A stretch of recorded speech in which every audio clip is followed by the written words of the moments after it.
नमस्कार दोस्तों, आज की इस वीडियो में हम देखते हैं एनसीईआरटी के जो 6 अनुदेशनात्मक उद्देश्य हैं और उनके जो कार्यसूचक क्रियाएं हैं वो देखते हैं। इससे पहले हमने वो अपने जो उद्देश्यों का वर्गीकरण है वो देख चुके हैं। तो चलिए यहाँ से हम शुरू करते हैं। नेक्स्ट वीडियो है यानी सेकंड पार्ट है। तो यहाँ पे है वो शिक्षण के उद्देश्य और व्यवहारगत परिवर्तन। ठीक है, यानी इधर हमें दिए हैं शिक्षण उद्देश्य और इधर उनकी जो क्रियाएँ हैं वो है। ठीक है, यहाँ पे 6 है। तो सबसे पहले है आपके ज्ञानात्मक, है ना। तो इसमें क्या है, यानी ये ज्ञान से संबंधित है, ऐसा समझ लीजिए। यानी जो डायरेक्ट चीज़ें होती है, यानी राजस्थान की राजधानी जयपुर है, ये क्या है, ये ज्ञानात्मक उद्देश्य है। यानी अपने फैक्ट याद है तो ठीक है, अगर नहीं है तो ठीक है, वो वाली बात है। तो इसमें ज्ञानात्मक में आपको क्या चीज़ ध्यान में रखनी है, यहाँ से क्या है कि जो अप्लाइड क्वेश्चन है वो बनते हैं। ठीक है, तो ज्ञानात्मक में आपको यानी कोई स्टूडेंट है उसके कोई तथ्य याद है तो वो ज्ञानात्मक में आएगा। ठीक है, यहाँ पे देखिए तथ्य है, सिद्धांत, सिद्धांत का मतलब कोई सूत्र वगैरह याद है, कोई संकेत है, आकृति है ना, इनको वो पहचान सकते हैं तो उनको मतलब ज्ञानात्मक जो उद्देश्य है वो पूरा हो गया। ठीक है, जैसे तथ्य, सिद्धांत, संकेत का पुनः स्मरण करना ना, यानी कोई चीज़ है बच्चा रिकॉल कर पा रहा है या नहीं कर पा रहा है। अगर कर पा रहा है तो ज्ञानात्मक उद्देश्य प्राप्त हो गया, टीचर ने पढ़ाया, उसके बाद में अगर वो कोई चीज़ रिकॉल कर पा रहा है तो उसका ज्ञानात्मक जो उद्देश्य है वो पूरा हो गया है। यहाँ पे देखिए सिद्धांतों, नियमों, सूत्रों का ज्ञान करना है ना, और परिभाषा वगैरह दे पाना, ये तभी संभव होगा जब उसको फैक्ट याद है। अगला इसमें देखते हैं अवबोध। अवबोध का मतलब होता है समझ, है ना। अवबोध का अर्थ होता है समझ, यानी समझ पे आधारित जितने भी कार्य हैं वो अवबोध में आएंगे। तो इसमें देखिए जो अपने सिद्धांत, सूत्र वगैरह, नियम पढ़ाए हैं उनका अगर वो बच्चा विश्लेषण कर पा रहा है तो मतलब उसका जो अवबोधात्मक उद्देश्य है वो पूरा हो गया है। या मान लो किसी में अंतर करना या कोई तुलना करना या संबंध बताना, ऐसे जो कार्य अगर बच्चा पढ़ाने के बाद में करने लग जाए, जैसे हमने विज्ञान में मान लो कोशिका और उत्तक पढ़ा दिया, अब वो अगर कोशिका और उत्तक में अंतर अगर कर पा रहा है तो उसका मतलब पढ़ाने का कि अवबोधात्मक उद्देश्य है वो पूरा हो गया है। हमने कोई टॉपिक पढ़ाया, उसकी अगर वो व्याख्या कर पा रहा है, व्याख्या तभी कर पाएगा जब उसको समझ गया है वो, है ना, ये चीज़ है। उसके बाद में क्रियाओं, अवधारणाओं, त्रुटि का पता लगा सकता है, क्रमबद्ध रूप में, है ना, एक सीक्वेंस में जचा सकता है किसी चीज़ों को, या अनुमान लगा सकता है, या उससे रिलेटेड दूसरा उदाहरण भी दे सकता है। तो ये अगर बच्चा कर पा रहा है तो वो अवबोधात्मक उद्देश्य के अंतर्गत आएगा। अब आता है अपना थर्ड नंबर जो है वो अनुप्रयोग या ज्ञानोपयोग या उपयोग। डायरेक्ट आप इसको उपयोग बोल दो, है ना, मतलब हमने इसको उपयोग बोलो आप, यानी हमने कोई चीज़ पढ़ाई, जैसे हमने जोड़ पढ़ा दिया बच्चे को कि 2 और 2 4 होते हैं, है ना, ये पढ़ा दिया। अब अगर वो दुकान पे जा कर के और ये चीज़ काम में ले रहा है कि हाँ मैंने है वो 5 रुपये की टॉफ़ी ली है, तो सॉरी मैंने मान लो 3 रुपये की टॉफ़ी ली है, तो और 2 रुपये की ली है, तो मेरे को 5 रुपये देने हैं। ऐसा अगर वो कर पा रहा है, ऐसा कर पाने वो सक्षम हो गया है, तो उसका जो कौन सा उद्देश्य पूरा हो गया, ये वाला उद्देश्य, यानी ज्ञानोपयोग जो है ना, अनुप्रयोग, ये वाला उद्देश्य है वो कंप्लीट हो गया। अब देखिए इसमें क्या है कि समस्या समाधान की ये सर्वोत्तम विधि का चयन करना, है ना, विचार व्यक्त करना, उपाय ढूंढना, त्रुटियों में सुधार करना या सामान्यकरण करना, ये जो चीज़ें हैं ये अगर बच्चा करने लग जाए पढ़ाने के बाद में तो ये वाला उद्देश्य है वो पूरा हो जाता है। आगे बढ़ते हैं। अगला है कौशलात्मक। कौशलात्मक का मतलब ये है कि हमने अगर कोई चीज़ पढ़ाई है और उससे बच्चा कोई अपने, मतलब इसको सिंपल ऐसे समझो कि उसमें कोई स्किल आ जाएगी, है ना, यानी हाथ से काम करना। अगर बच्चा हाथ से कार्य करने लग जाए पढ़ाने के बाद में तो मतलब ये है कि कौशलात्मक जो उद्देश्य है वो उसका कंप्लीट हो गया है। ठीक है, यानी उसने प्राप्त कर लिया। जैसे विभिन्न गणनाओं को सरलता, शीघ्रता या शुद्धता से करना, यानी ये स्किल हो गई उसके अंदर। उसके बाद में सुंदर चित्र बनाना, चार्ट बनाना, है ना, मॉडल बनाना, ये क्या हो गई, ये सब काम कैसे, हाथ से काम है। तो हाथ से जो काम करेगा वो क्या आ जाएगा, कौशल के अंदर आ जाएगा ना। या फिर मान लो माप को पढ़ना, है ना, जैसे अब आप बोलोगे कि ये तो मतलब हाथ से थोड़ी होगा, ये माप को पढ़ना, तो ये पढ़ना एक स्किल है उसके अंदर, माप, है ना, माप को पढ़ना, चित्र पढ़ना, ये भी एक स्किल है। मतलब यहाँ पे स्किल से जितने भी रिलेटेड चीज़ें हैं वो कौशलात्मक के अंदर आएंगे। लेखा चित्र बनाना, सुधार करना, तालिकाओं का प्रयोग करना, है ना, टेबल बनाना, यंत्रों का प्रयोग करना, ये सब क्या आ जाएंगे, ये कौशलात्मक के अंदर आ जाएंगे। उसके बाद अगला है अभिरुच्यात्मक। है ना। ये मतलब क्या होता है कि ये साइकोलॉजी के अंदर है ना एक्स्ट्रा शब्द जोड़ देते हैं। अब इसी शब्द को अगर सिंपल देखिए तो ये रुचि से संबंधित है, सीधी बात ये। मतलब आपने बच्चे को कोई चीज़ पढ़ाई, ठीक है, मतलब आपने ये सोचो कि कोई हिंदी में 3-4 कहानियाँ पढ़ा दी। अब बच्चे में क्या होगा, कहानियों के प्रति रुचि उत्पन्न हो गई। अब उसका मतलब मन करने लगेगा कि हाँ मैं और कहानी पढ़ूँ और कहानी पढ़ूँ। तो ये क्या है, ये अगर ऐसा बच्चे में उत्पन्न कर दिया आपने, इसका मतलब ये उद्देश्य प्राप्त हो गया, सीधी सी बात है।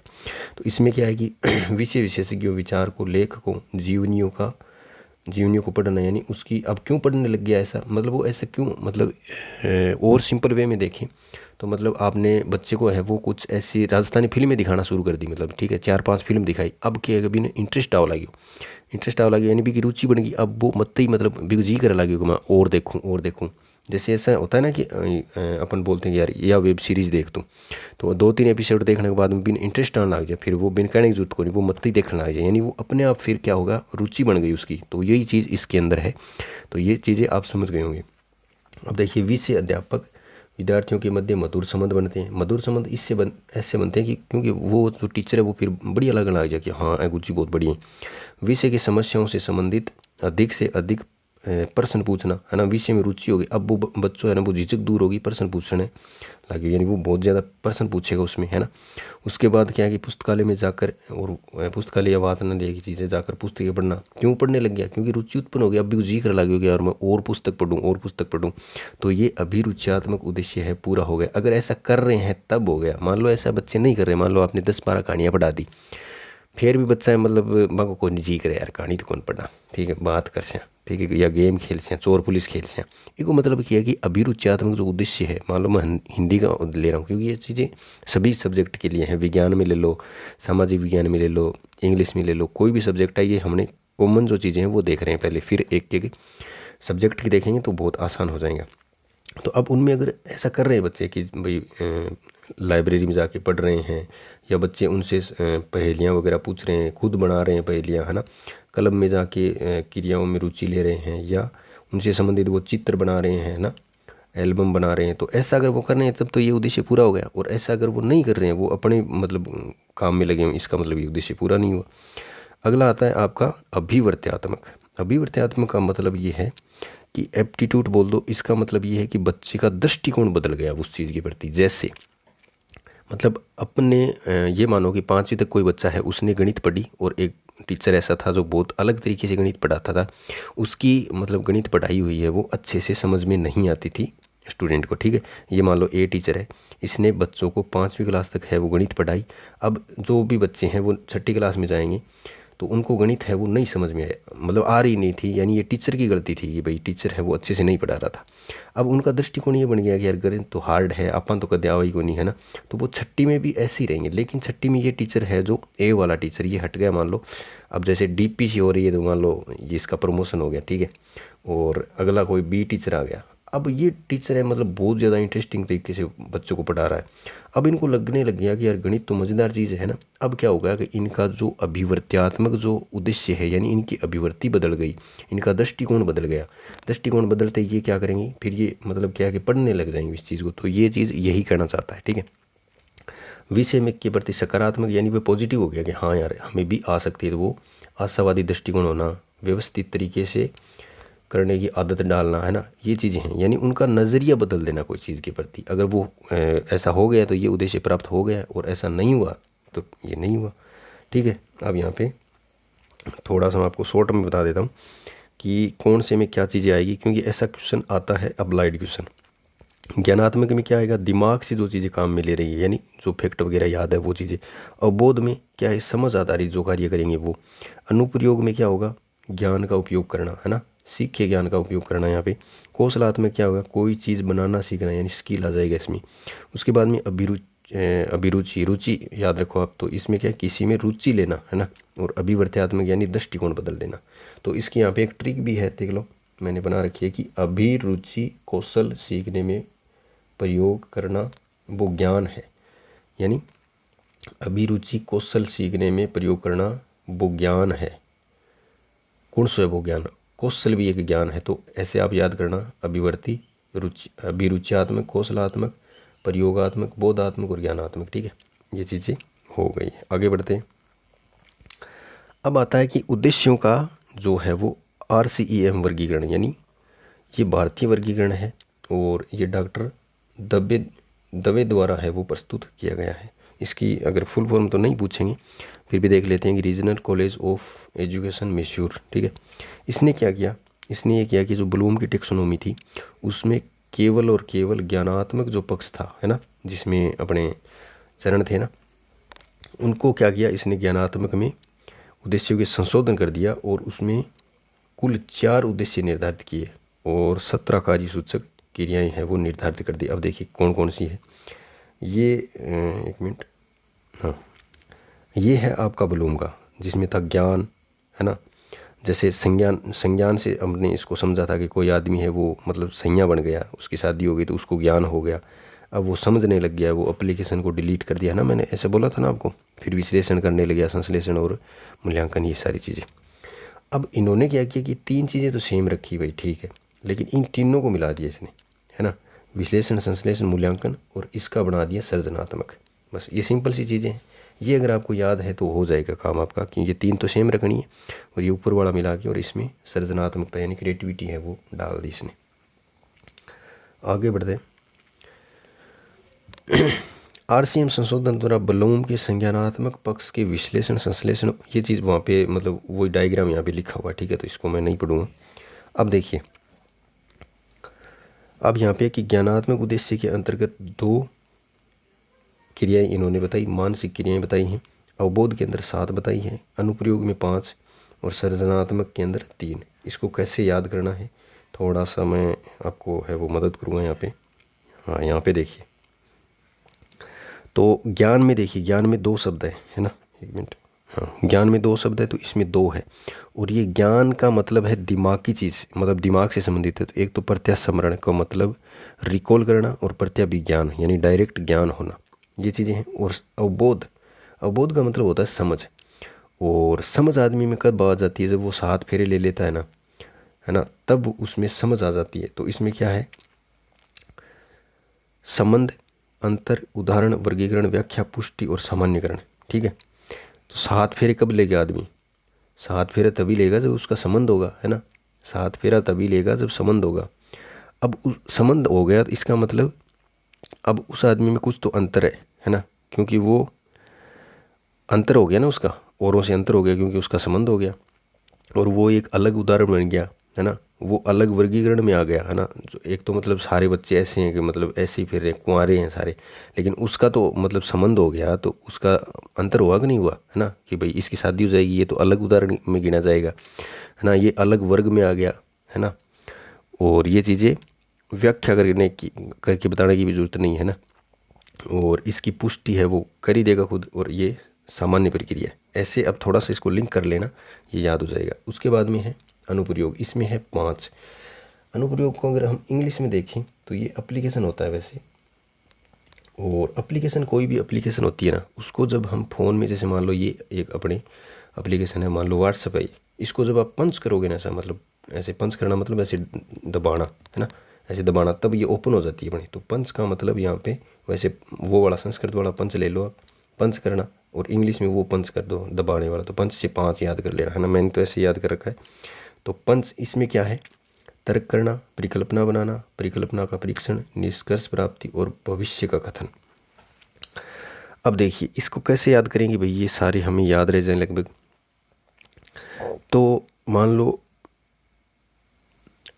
कोई आदमी की शादी हो गई, ठीक है, और उसकी घरवाली आके उसकी एप्लीकेशन को पंच किया उसने, और उसमें मान लो उल्टा सीधा उसने कुछ देख लिया कि भाई अपने जो मतलब बीता हुआ समय था वो तो कैसा था, वो उसने देख लिया, तो अब वो तर्क करने लग गई, तर्क करने लग गई कि भाई ये क्या है, और ये क्या चल रहा है ऐसे, है ना। वो उसने मतलब परिकल्पना बनानी शुरू कर दी कि यार उसने मतलब क्या क्या कहा, मतलब चलता होगा इसके साथ में, और वो अब आप उसकी परिकल्पना का परीक्षण करोगे कि भाई इसने क्या क्या परिकल्पना बना रखी है, और उस परिकल्पना को फिर आप निष्कर्ष निकालोगे, है ना, कि यार मतलब ये तो गड़बड़ होगी, अब इसका भविष्य क्या होगा। ऐसे करके थोड़ी सी एक स्टोरी बना लेना, ठीक है, कि भाई आप मतलब इस बंदे की स्काई मतलब शादी वगैरह हो गई है, अब वो घर आ गई घरवाली, मतलब ऐसे ही उसका व्हाट्सएप चेक कर लिया, पंच किया, ओपन हो गया। अब वो पंच किया तो उसमें कुछ देखा, तो उसने वो तर्क करना शुरू कर दिया उसने, है ना। तर्क शुरू कर दिया और कुछ परिकल्पनाएं बनाने लग गई कि भाई ये चल रहा है, ऐसे वैसे चैटिंग वगैरह देख ली, और उसके बाद में आपने उस परिकल्पना का परीक्षण किया कि भाई ये सही है गलत है, फिर कुछ निष्कर्ष निकाला आपने कि हाँ हाँ ये बात है। उसके बाद में आपने सोचा कि यार भविष्य खतरे में है। ठीक है, ये चीज़ें। अब ये है सृजनात्मक। इसको कैसे याद करेंगे कि भाई इसमें 3 चीज़ें हैं। तो सृजनात्मक के अंदर चीज़ है, तो सृजनात्मक का मतलब होता है क्रिएटिविटी, है ना, क्रिएटिविटी। तो सी होता है ना। वैसे एक चीज़ आपको मैं बताऊं कि आप ABCD वाली थोड़ी सी आप ध्यान में रखना कि A 1 नंबर पे, B नंबर पे, C D E फिर F, ऐसे इनको थोड़ा याद रखना कि ये 1 नंबर पे, 2 नंबर पे, 3 नंबर पे, 4 नंबर पे, 5 और 6, है ना, ऐसे। तो ये कुछ चीज़ें याद करने में हमें है वो आसानी रहेगी। तो C पे आता है, तो इससे मतलब ऐसे इसकी बात नहीं कर रहा मैं, हिस्ट्री वगैरह मैंने तो कुछ चीज़ें है वो लिंक कर रखी है, हिस्ट्री हो, कल्चर हो, जहाँ पे डेट वगैरह आती है याद करने में आसानी हो जाती है ना। तो इसमें 3 चीज़ें हैं ना क्रिएटिविटी में। कौन कौन सी है वो देखते हैं। एक विश्लेषण, संश्लेषण और मूल्यांकन। ये आपने देखा होगा कि ऊपर वाली है वो इन्होंने मतलब ये तीनों को मिला करके ही बनाया है, तो इसको वैसे भी याद रखने की जरूरत नहीं है ना। विश्लेषण फिर संश्लेषण, है ना, वी फिर यहाँ से संश्लेषण और ये मूल्यांकन लास्ट में। आगे बढ़ते हैं। अब आते हैं अपने शिक्षण के उपागम, जो कि अपने हर सब्जेक्ट में उपागम हम यहाँ पे देखेंगे। और ये जो जितने भी अपने उपागम जहाँ पे लिखा हुआ है वो हम यहाँ पे कवर कर लेंगे। तो पहले है शिक्षण। शिक्षण क्या है? सीखने सिखाने प्रक्रिया की में शिक्षक का प्रमुख कार्य विद्यार्थियों तक उन तथ्यों, सूचनाओं, ज्ञान को संप्रेषित करना यानी पहुँचाना होता है जिसे विद्यार्थी नहीं जानते। शिक्षण किसे कहते हैं? पढ़ाने की प्रक्रिया, सिंपल सी बात है। यानी गुरुजीगण ज्ञान है, मतलब ये है टीचर और ये है स्टूडेंट। अब टीचरगण जो भी ज्ञान है वो स्टूडेंट के तक पहुंचाने की ये जो प्रक्रिया है यही शिक्षण है, सीधी सी बात है। तो तथ्यों, सूचनाओं, ज्ञान संप्रेषण का होता है जिसमें विद्यार्थी नहीं जानते तथा वे उन तथ्यों, सूचनाओं को अध्यापक से सुनकर आत्मसात करते हैं। यह पूरी प्रक्रिया द्विपक्षीय होती है। कौन कौन से? जैसे टीचर और स्टूडेंट के बीच में, जैसे अध्यापक अपने संप्रेषण कौशल से विद्यार्थियों तक ज्ञान का संप्रेषण करते हैं तथा विद्यार्थी का कोई अनुक्रिया की जाती है। विद्यार्थी है वो कोई अनुक्रिया करते हैं यानी रिस्पॉन्ड करते हैं वो। अब कुछ परिभाषाएं देखते हैं हम। तो OB स्मिथ कहता है कि शिक्षण अधिगम को उत्प्रेरित करने वाली प्रक्रिया है। ठीक है। उसके बाद में योगकम शिक्षण क्या कह रहा है कि शिक्षण एक ऐसी प्रक्रिया है जिसमें समूह के अनुभवी सदस्य कम अनुभवी सदस्यों को जीवनगत समायोजन हेतु मार्गदर्शन देते हैं। अब इसको मतलब यहाँ पे 2 चीज़ें हैं, इसको याद करने की कोशिश करते हैं। एक तो है कि अनुभवी सदस्य, एक है कम अनुभवी सदस्य। तो यहाँ पे लिखा है योग कम शिक्षण, तो इसको मतलब यहाँ पे ये समझो कि यो कम जाना है और वो ज़्यादा जाना है। मारवाड़ी यूज करो कि यो आदमी है वो तो कम जाना है, ठीक है, और वो आदमी है वो ज़्यादा जाना है, ठीक है। तो यहाँ पे ऐसे याद कर लो, यो कम शिक्षण को मतलब कम अनुभवी और अधिक अनुभवी, ठीक है। यानी यो कम जाना है वो ज़्यादा जाना है, तो जो ज़्यादा जाना है वो कम जाना है, बिन बता दी, ठीक। अब यहाँ पे शिक्षण के प्रकार हैं कुछ, देखो 3 प्रकार की होती हैं शिक्षण। एक प्रभुत्ववादी, प्रजातांत्रिक और हस्तक्षेप रहित। इसमें क्या है? प्रभुत्ववादी मतलब ये पूछा जाता है कि कौन सा बेस्ट होता है, कौन सा शिक्षक केंद्रित विधि है, कौन सी छात्र केंद्रित विधि है, तो वो यहाँ से लेने की चीज़ें। तो प्रभुत्ववादी होता है वो होता है अध्यापक केंद्रित। प्रभुत्ववादी को मतलब होना एक अकेला आदमी को वर्चस्व होना, है ना, मतलब बिक्की चाल है पूरी, मतलब बहुत ज़्यादा जी हो है, तो वो है प्रभुत्ववादी। तो ये अध्यापक केंद्रित है। इसमें संपूर्ण प्रक्रिया है वो केवल शिक्षक मतलब शिक्षक के हाथ में रहती है, विद्यार्थी है वो स्वतंत्र इसमें नहीं होते। और इसमें जो है वो पूरा कर्ता धर्ता कौन होता है? अध्यापक ही होता है। दूसरी प्रजातांत्रिक, इसमें क्या है कि भाई दोनों लगभग समान वो है, वित्तीय टीचर एक्टिव रहे, वित्तीय विद्यार्थी रहे। और वो है हस्तक्षेप रहित, है केवल विद्यार्थी केंद्रित, ठीक है। आगे बढ़ते हैं। अब इसमें कुछ विधियाँ भी दिए हुए हैं, यहाँ पे देखो व्याख्यान विधि है, निगमन है, प्रदर्शन विधि है। ये तो है जैसे प्रभुत्ववादी अध्यापक केंद्रित, आगमन है, विश्लेषण है, ये है आपके ये वाली प्रजातांत्रिक। और इसके अलावा परियोजना है, खोज है, प्रयोगशाला है, समस्या समाधान, ये कौन सी है? आपके हस्तक्षेप रही यानी स्टूडेंट केंद्रित। आगे बढ़ते हैं। अब यहाँ पे आती है मेन चीज़, समर्थित स्तर, अवबोध और चिंतन स्तर उपागम, यानी शिक्षण के ये स्तर हैं, यानी ये मेन उपागम यही होते हैं कि समर्थ स्तर है वो किसने दिया, इसमें क्या आता है, इसके मतलब कौन सी विधियाँ इसमें आती हैं।